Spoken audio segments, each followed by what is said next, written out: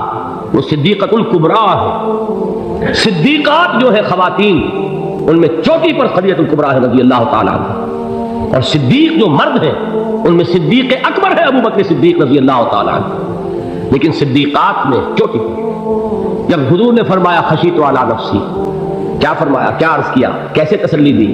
نہیں اللہ آپ کو ضائع نہیں کرے گا، آپ غریبوں کے ہمدرد ہیں، آپ مساکین کے تکالیف رفع کرنے والے ہیں، آپ بیواؤں کی سرپرستی کرتے ہیں، آپ مسافروں کی خدمت کرتے ہیں، اللہ آپ کو ضائع نہیں کرے گا۔ یہ یقین ہے اس خاتون کے اندر۔ خیر وہ ایک علیحدہ بات ہو جائے گی۔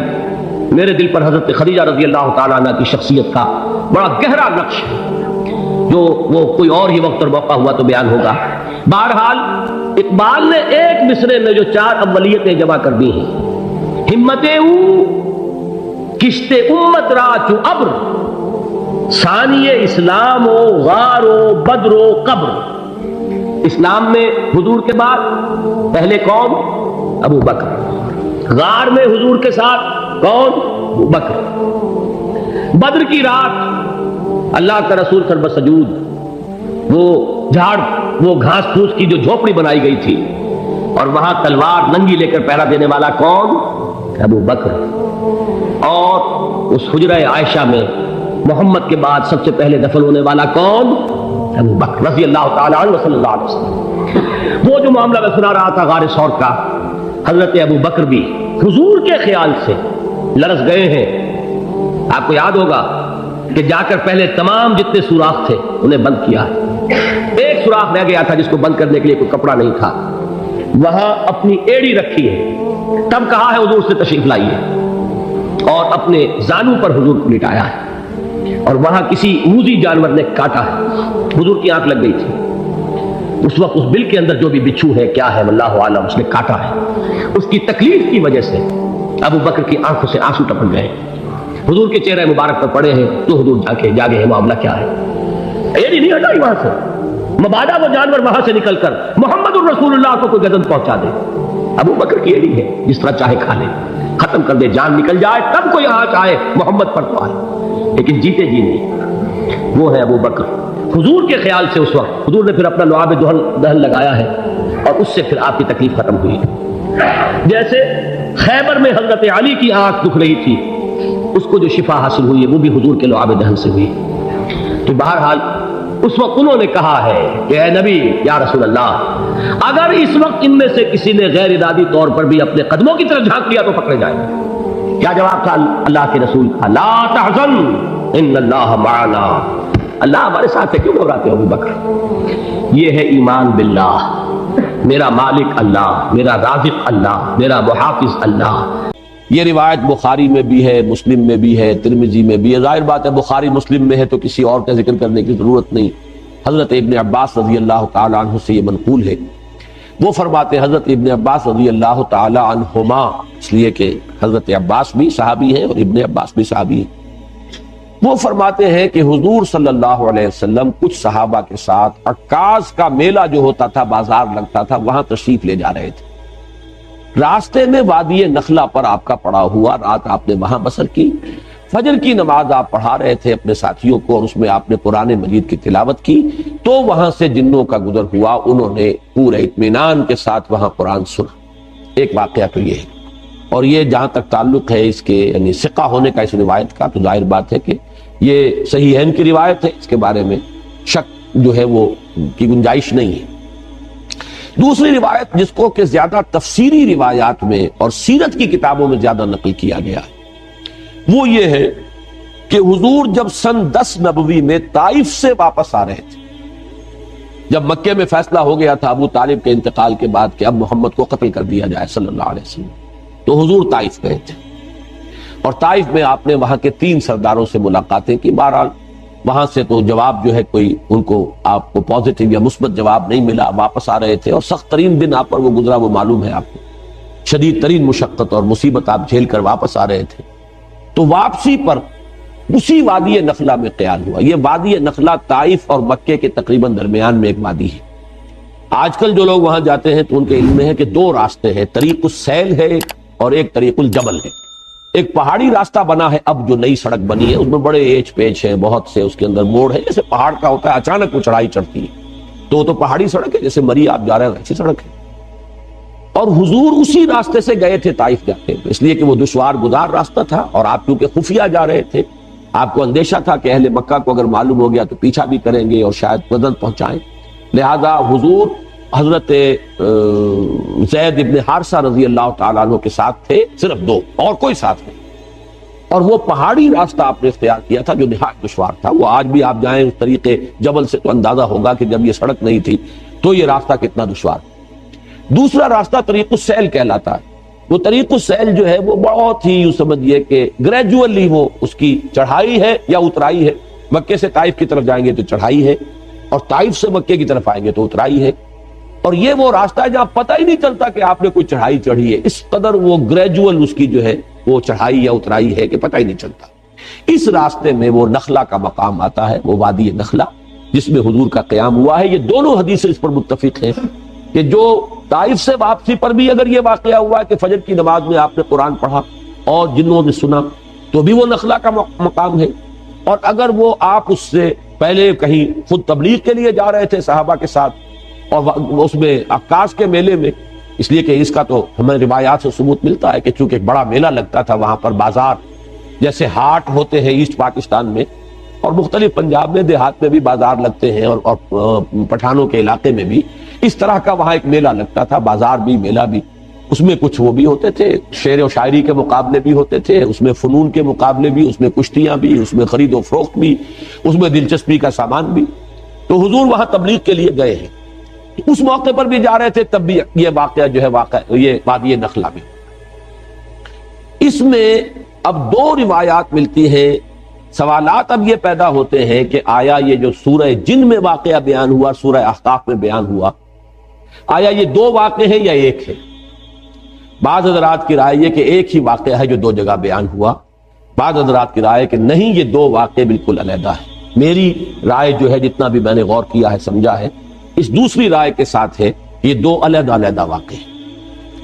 نمبر دو کہ پہلا واقعہ جو ہے وہ یہ ہے جو اب ہم پڑھ رہے ہیں سورہ جن، اس کا میرا اندازہ ہے کہ یہ سن 4، 5 یا 6 نبوی اس میں ہوا۔ یہ دور وہ تھا جب کہ حضور پر نہایت شدت کے ساتھ سختی ہو رہی تھی، صحابہ پر تو جو کچھ ہو رہا تھا وہ ہو رہا تھا، حضرت بلال پر، حضور پر بھی وہ جو نقشہ سورہ معارج کے اندر بھی آیا ہے، فَمَا لِلَّذِينَ كَفَرُوا قِبَلَكَ مُهْطِعِينَ عَنِ الْيَمِينِ وَعَنِ الشِّمَالِ عِزِينَ، اس کا جو میں نے آپ کو پوری تفصیل بیان کی تھی کہ وہ جھپٹتے تھے جیسے کہ ہلاک کر دیں گے، مار دیں گے، ٹکا بوٹی کر دیں گے، اور حضرت ابو بکر ایک موقع پر آڑے آئے ہیں تو پھر انہیں مارا ہے، اور انہیں اتنا مارا ہے کہ وہ یہ سمجھ کر چھوڑا ہے کہ یہ اب فوت ہو چکے۔ اس قسم کا واقعہ جو ہے اس سورہ مبارکہ میں بھی آتا ہے کہ ان لوگوں کا حال یہ ہے، وَأَنَّهُ لَمَّا قَامَ عَبْدُ اللَّهِ يَدْعُوهُ كَادُوا يَكُونُونَ عَلَيْهِ لِبَدًا، حال یہ ہو گیا ہے کہ جب اللہ کا ایک بندہ کھڑا ہوتا ہے اللہ کو پکارنے کے لیے، اللہ سے مناجات کرنے کے لیے، نماز پڑھنے کے لیے، تو ایسا ہوتا ہے، محسوس ہوتا ہے کہ یہ پل پڑیں گے اس کے اوپر، جم غفیر ہجوم کر کے جو ہے اس کے اوپر حملہ کریں۔ تو یہ سورہ معارج کی آیات اور سورہ جن کی یہ آیت جو ہے یہ ایک دوسرے سے بہت مشابہ ہے، اور یہ صورتحال میں تفصیل سے سورہ معارج میں عرض کر چکا ہوں کہ یہ ہے سن 4 سے سن 6، 7 نبوی، ابھی ہجرت نہیں ہوئی ہے، یہ آغاز وحی سے جو سن شمار ہوتے ہیں، یہ اس دور کا واقعہ ہے۔ جبکہ وہ واقعہ جو ہے دوسرا، اس کا ذکر سورہ احقاف میں، وہ سن 10 نبوی کا واقعہ ہے، وہ تو اس کے بارے میں شک ہو ہی نہیں سکتا کہ وہ سفر طائف جو ہے وہ سن 10 نبوی میں۔ دوسرا آپ یہ دیکھیں گے کہ اس واقعے میں جو جن تھے وہ جن یا تو مشرک تھے یا عیسائی تھے۔ اس واقعے میں جو جن تھے وہ حضرت موسیٰ اور تورات کے ماننے والے تھے۔ یہ دونوں جو ہے ترجمہ کریں گے تو یہ چیزیں واضح ہو جائیں گی۔ اب آئیے ترجمہ کیجئے تیزی کے ساتھ۔ قل اوحی الی، اے نبی کہہ دیجئے کہ میری جانب وحی کی گئی ہے، انہ استمع نفر من الجن، کہ سنا توجہ کے ساتھ جنوں کی ایک جماعت نے، فقالو، تو انہوں نے کہا، اب یہ صرف تذکرہ اتنا کیا واقعے کا، اب ساری گفتگو ان کی نقل ہو رہی ہے۔ انہوں نے قرآن سنا، اب جا کر اپنے قوم کے لوگوں سے جو کہا، اب وہ تقریر ساری ان کی ہے۔ یہ بھی ہو سکتا ہے کہ یہ ایک ہی مسلسل تقریر ہو، یہ بھی ہو سکتا ہے کہ مختلف مواقع پر انہوں نے جو باتیں کہی ہو، ان میں سے جو چیدہ چیدہ نمائندہ جملے ہیں ان کو یہاں پر جمع کر دیا گیا. بلکہ یہ دوسری بات مجھے اسلوب سے زیادہ مقاربت رکھنے والی اور اس سے زیادہ قرین معلوم ہوتی ہے. فقالوا انا سمعنا قرانا عجبا، تو انہوں نے کہا کہ ہم نے سنا ایک قرآن بہت عجیب، اور عجیب سے مراد ہے بہت دل کو لبھانے والا، بہت عمدہ، بہت پسندیدہ.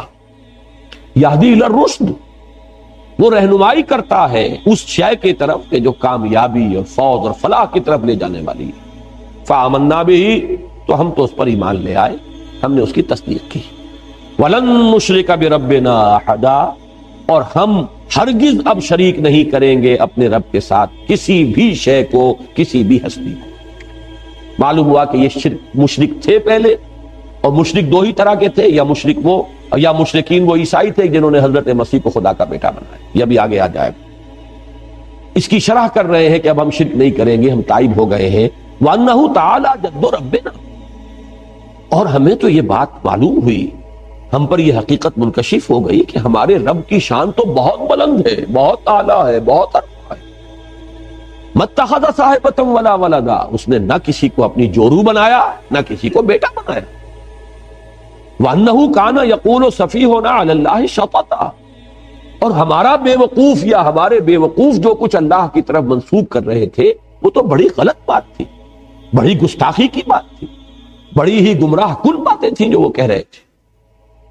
وَأَنَّا ظَنَنَّا، اور ہم یہ سمجھتے رہے، اس گمان میں رہے، اس حسن ظن میں مبتلا رہے، أَلَّن تَقُولَ الْإِنسُ وَالْجِنُّ عَلَى اللَّهِ كَذِبًا، کہ جن اور انسان اللہ کی طرف تو کوئی غلط جھوٹ منسوب نہیں کریں گے.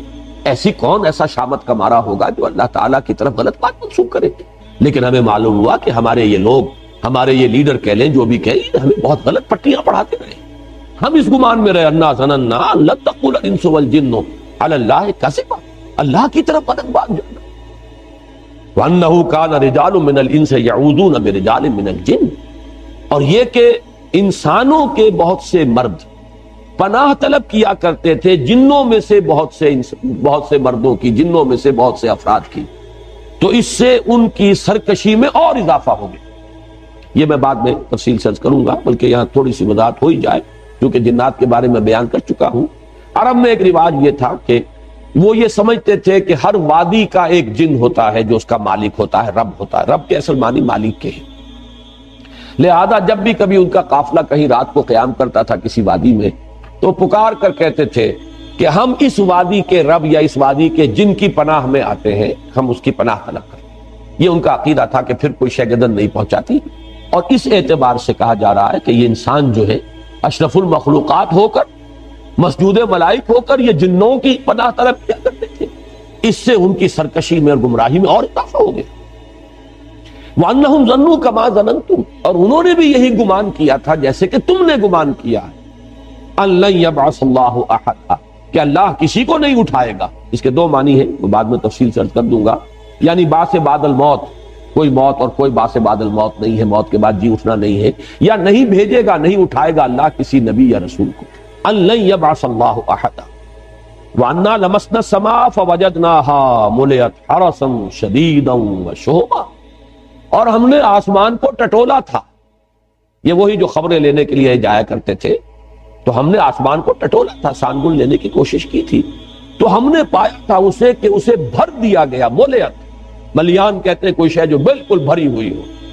تو ملیت حرسن، کہ پہروں سے، پہرے داروں سے بھر دی گئی ہے. شدیدن، بڑا شدید پہرا لگا دیا گیا ہے.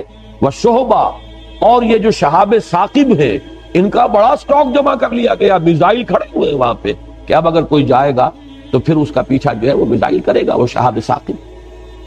وَأَنَّا كُنَّا نَقْعُدُ مِنْهَا مَقَاعِدَ لِلسَّمْعِ، اور ہم تو بیٹھا کرتے تھے وہاں اپنے مورچوں میں سننے کے لیے.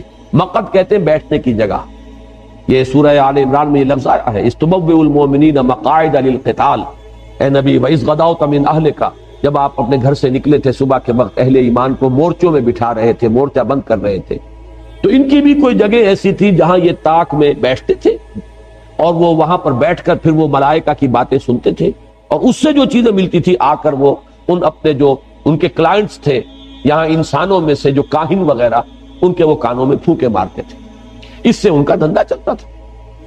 تو ہم بیٹھا کرتے تھے اس آسمان میں اپنے مورچوں میں، اپنی جگہوں پر، کمین گاہوں میں، کمین گاہ کا لفظ زیادہ مناسب ہوگا مورچے سے، اپنی کمین گاہوں میں ہم بیٹھا کرتے تھے۔ فَمَن يَسْتَمِعِ الْآنَ يَجِدْ لَهُ شِهَابًا رَصَدًا، تو جو کوئی اب سننے کی کوشش کرے گا وہ اپنی گھات میں پائے گا ایک شہاب، رصد کہتے ہیں گھات میں ہونا کسی کا، ان ربک لبالمرصاد، تیرا رب جو ہے گھات میں ہے، وہ پکڑ اس کی طرف سے گرفت آیا چاہتی ہے، تو وہ دیکھے گا شہاب ثاقب کے گویا کہ وہ تیار ہے بالکل اس کا پیچھا کرنے کے لیے۔ وَأَنَّا لَا نَدْرِي أَشَرٌ أُرِيدَ بِمَنْ فِي الْأَرْضِ أَمْ أَرَادَ بِهِمْ رَبُّهُمْ رَشَدًا، اور یہ کہ ہمیں یہ معلوم نہیں ہے، ہم یہ نہیں جانتے کہ آیا زمین والوں کے ساتھ جو زمین میں بس رہے ہیں ان کے ساتھ کسی شر کا ارادہ کیا ہے، ام اراد بہم ربہم رشدا، یا ان کے رب نے ان زمین والوں کے ساتھ، انسانوں کے ساتھ کسی بھلائی کا، خیر کا، رشد کا ارادہ فرمایا، یہ ہم نہیں جانتے کہ نتیجہ اس کا کیا نکلے گا۔ وَأَنَّا مِنَّا الصَّالِحُونَ وَمِنَّا دُونَ ذَلِكَ، اب وہ آپس میں گفتگو کر رہے ہیں، دیکھیں ہم میں بھی کچھ صالح بھی ہیں یا تھے، رہے ہیں، اچھے لوگ بھی رہے ہیں جنوں میں، اور کچھ دوسری قسم کے لوگ بھی ہیں۔ اب یہاں اشرار کا لفظ نہیں لائے، یہ ہے حکمت تبلیغ، دون ذالک، کچھ اچھے لوگ بھی ہیں، شریف بھی ہیں، لیکن کچھ دوسری قسم کے بھی ہیں، اس سے کمتر لوگ بھی ہیں۔ کلنا طرائق قددا، ہم تو بہت سے طریقوں میں بٹے ہوئے تھے، بہت سے فرقوں میں تقسیم ہو گئے تھے، طرح طرح کا ہر ایک کا اپنا، کل حزب بما لدیہم فرحون، ہم نے بھی اپنے مشرب اور مسلک بنا لیے تھے۔ وَأَنَّا ظَنَنَّا، اور ہم نے یہ بات اچھی طرح جان لی، پورا یقین ہمیں ہو گیا، أَلَّن نُعْجِزَ اللَّهَ فِي الْأَرْضِ، کہ ہم اللہ کو نہ تو زمین کے اندر ہرا سکیں گے، عاجز کر سکیں گے، یعنی اللہ کی پکڑ سے اپنے آپ کو بچا سکیں گے، وَلَن نُعْجِزَهُ هَرَبًا، نہ ہی کہیں بھاگ کر کائنات کے اندر جو ہے کہیں ہمارے لیے چھپنے کی جگہ ہے۔ وَأَنَّا لَمَّا سَمِعْنَا الْهُدَىٰ آمَنَّا، اور ہم نے تو بھائی جب یہ ہدایت والی بات سنی ہے، یہ رہنمائی ہم نے سنی ہے، ہم تو ایمان لے آئے۔